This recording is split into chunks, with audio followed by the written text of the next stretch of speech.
So, hello mga mare, panibagong araw, panibagong vlog na naman. So, ayan mga mare, nagutom ulit kami ng asawa ko at niyaya niya ako lumabas. So, ang mga ano na to, alas 12 na to ng gabi mga mare, nung nagutom siya, sabi nga niya, maghanap daw kami ng makakainan dito, no.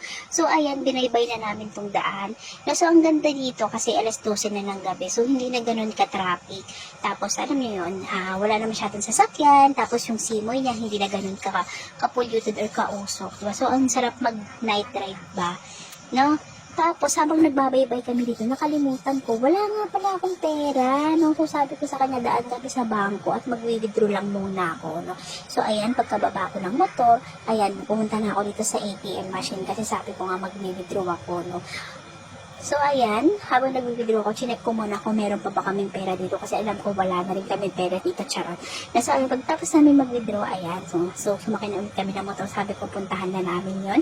So, ito yung napuntahan namin, dito kami kumain sa may best friend. So, ang ganda nung ambience na, no? Kumbaga nakakain na kami dito, pero for delivery na. So, ngayon pa na kami magda-dine in dito. So, ang ganda yung place niya, malaki rin talaga, no? Dahil binigyan kami ng sabaw, no? So, yung sabaw niya, hindi siya parang bulalo or nilaga. Para siyang mami, kasi naka-order na ako ng mami sa kanila dati. Parang ganun yung soup na binigay nila sa amin. Pero okay din, masarap, mainit. No? Then, ito yung in-order ng asawa ko, yung sisig silog nila. So, masarap daw yan. Tapos, itong pansit. So, itong pansit na in-order ko, solo lang to, pero sobrang laki. Tapos, itong saging kong yelo, no? Ang laki nung ano niya, good for 2 to 3 person na rin siya, no? Kung titignan nyo. Yan, diba? Tapos, ito namang sisig nung asawa ko, ayan, binigay sa kanya yan ng talagang umaano pa, yung, ano pa, parang niluluto. Ano ba ito? Parang umaano-ano pa siya. Tapos, ayan, tinikman niya na. Then, sabi niya, okay naman daw yung lasa, yung crispy daw yung sisig. Tapos, ito na yung pansit. Kung makikita nyo, ayan, no, may hipon talaga siya, mga mare. Then, marami siyang sahog. Meron siyang kasamang pork, meron siyang kasamang atay, tapos marami siyang gulay talaga na halo, no. Meron din siyang halong mushroom. May parang, tenga ng daga, yung ganun bang tawagin, no. Then, yung sauce niya, napaka-saucy talaga nito. Lasang-lasa mo talaga yung hinalo nilang mga ingredients. Hindi siya ganun kalata. So, sakto lang talaga, no. Then, itong itong saging kong yelo na in-order namin. So, ayan, parang nasa price nito is 50 pesos ata.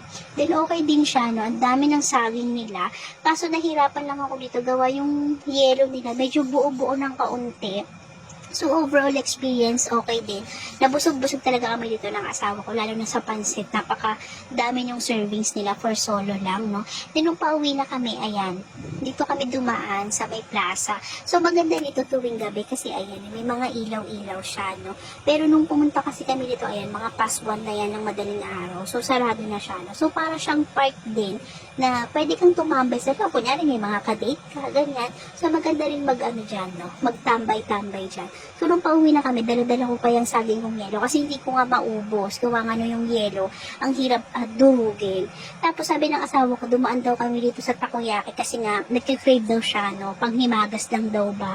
So, sabi ko kay ate, sige, pa-order kami ng crab, no? So, ayan, niluluto na ni ate yung crab. So, after lutuin niya yan, hindi na ako nagsabing dagdagan niya ng sauce kasi talagang marami talaga sila maglagay ng sauce. Napaka-generous talaga nila maglagay ng sauce talaga. So, kumbaga nilagay niya na ng tamarind sauce, tapos itong Japanese mayo, no? So, kumbaga, hindi ka talaga dito maaano, no?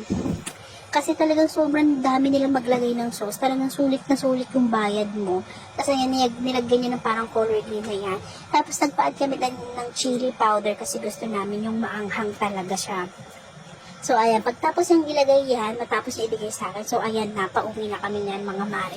Kasi gutom na ulit kami, charot. Hindi, I mean, busog na busog talaga kami dyan, mga mare. So, ayan na, binubuksan ko na yung gate. At nung time na yan, hirap na ako maglakad na kasi talagang busog na ako, no. So, ayan, pagbubuksan lang natin si Bossing, no, para maipasok niya yung kanyang motor at baka magalit, charot. So, ayun lang, mga mare, no. Thank you sa panonood.